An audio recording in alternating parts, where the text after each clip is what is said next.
శ్రీకాంత్ అడ్డాల టాలీవుడ్ ప్రేక్షకులకు ఈ పేరు గురించి కొత్తగా పరిచయం చేయాల్సిన అవసరం లేదు. కొత్త బంగారు లోకం సినిమాతో దర్శకుడిగా ఎంట్రీ ఇచ్చాడు. ఆ తర్వాత సీతమ్మ వాకిట్లో సిరిమల్లె చెట్టు, నారప్ప లాంటి సినిమా చేసి బ్లాక్ బస్టర్ హిట్ అందుకున్నాడు.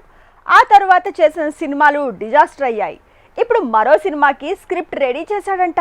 శ్రీకాంత్ అడ్డాల మరోసారి సరికొత్త కథతో ప్రేక్షకుల ముందుకు వచ్చే ప్రయత్నం చేస్తున్నాడు. అదే ప్రభల తీర్థం. గోదావరి, కోనసీమ ప్రాంతాల్లో జరిగే ప్రముఖ ఆధ్యాత్మిక ఉత్సవాల్లో ప్రభల తీర్థం ఒకటి. భక్తిభావం, త్యాగం చుట్టూ ఈ ప్రభల తీర్థం మేళవించి ఉంటుంది. అందులో కూడా మానవ సంబంధాలు, భావోద్వేగాలతో కూడిన ఈ ఉత్సవాలను అత్యంత వైభవంగా నిర్వహిస్తూ ఉంటారు అక్కడి ప్రజలు. సంక్రాంతి సమయంలో జరిగే ఈ ప్రభల తీర్థం ఉత్సవాలకు చాలా విశిష్టత ఉంది. ప్రభల కథాంశంలో తన కొత్త సినిమాను తెరకెక్కించే పనిలో ఉన్నాడట శ్రీకాంత్ అడ్డాల. అది కూడా పాన్ ఇండియా లెవెల్లో తెరకెక్కించేందుకు ప్లాన్ చేస్తున్నాడట.